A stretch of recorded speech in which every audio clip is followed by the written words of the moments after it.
Juízes capítulo 16. Sansão em Gaza. Dali Sansão foi até a cidade de Gaza. Lá viu uma prostituta e teve relações com ela. O povo de Gaza soube que Sansão estava lá.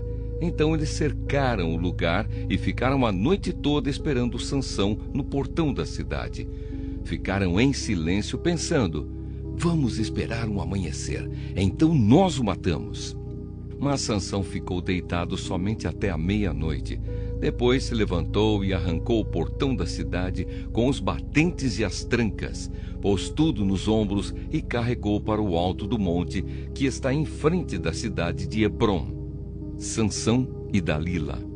Depois disso, Sansão se apaixonou por uma mulher chamada Dalila, que morava no vale de Soreque. Então os governadores das 5 cidades dos filisteus foram falar com ela.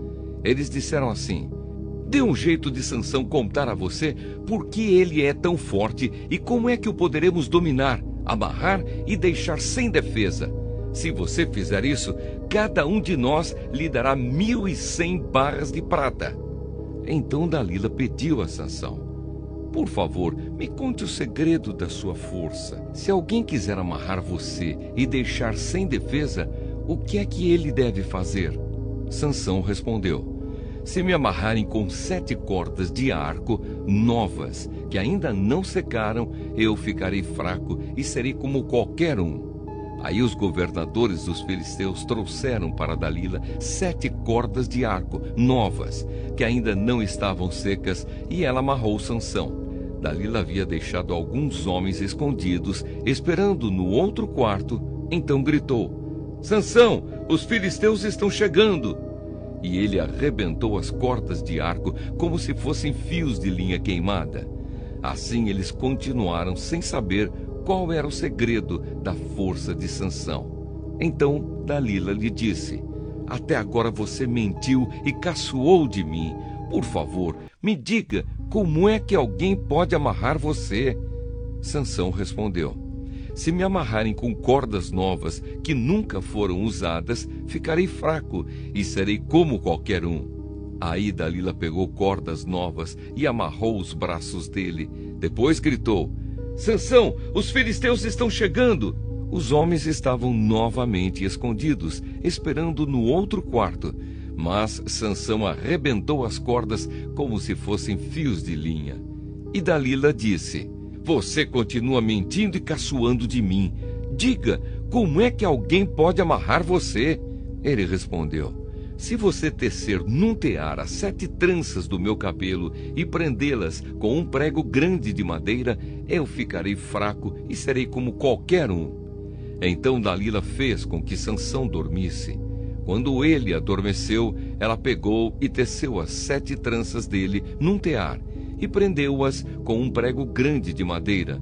Depois gritou: Sansão, os filisteus estão chegando! Mas ele se levantou, arrancou o prego e tirou o cabelo do tear.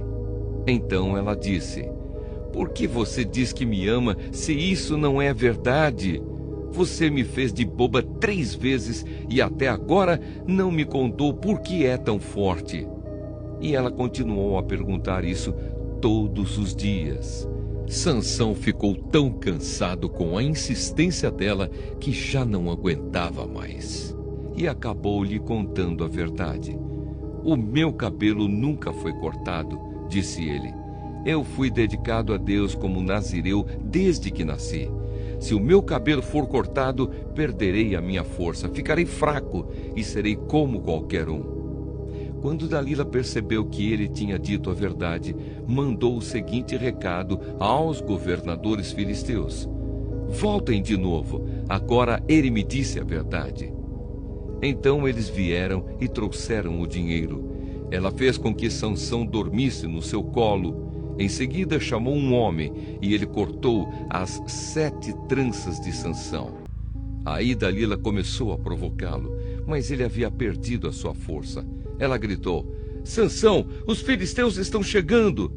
Ele se levantou e pensou: eu me livrarei como sempre. Sansão não sabia que o Senhor o havia abandonado. Os filisteus o pegaram e furaram os seus olhos. Então o levaram para Gaza e o prenderam com correntes de bronze e o puseram para trabalhar na prisão, virando um moinho. Mas o seu cabelo começou a crescer de novo. A morte de Sansão. Os governadores filisteus se reuniram para fazer uma festa e oferecer um grande sacrifício ao seu deus Dagom. Eles cantavam: "O nosso Deus entregou o nosso inimigo Sansão nas nossas mãos."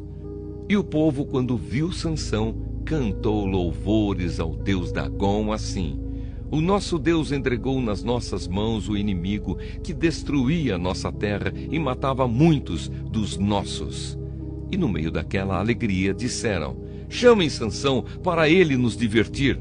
Trouxeram Sansão para fora da cadeia e se divertiram à custa dele. Depois o colocaram entre as colunas do templo. Então Sansão pediu ao rapaz que o guiava pela mão: "Deixe-me tocar nas colunas que sustentam o templo, para que eu possa me encostar nelas." O templo estava cheio de homens e mulheres. Os 5 governadores filisteus estavam lá. Havia no terraço mais ou menos 3.000 homens e mulheres olhando para Sansão e se divertindo à custa dele. E Sansão orou ao Senhor, dizendo: "Ó Senhor meu Deus, peço que lembres de mim. Por favor, dá-me força só mais esta vez. Deixa que eu, de uma só vez, me vingue dos filisteus por terem furado os meus olhos." Então agarrou as 2 colunas do meio que sustentavam o templo. Com a mão direita numa coluna e a esquerda na outra, jogou todo o seu peso contra elas e gritou: "Que eu morra com os filisteus!" Em seguida deu um empurrão com toda a força e o templo caiu sobre os governadores e todas as outras pessoas. E assim, Sansão matou mais gente na sua morte do que durante a sua vida. Os irmãos de Sansão e toda a sua família foram buscar o seu corpo. Eles o levaram e sepultaram entre Zora e Estaol, no túmulo de Manoá, o seu pai. Sansão havia governado o povo de Israel durante 20 anos.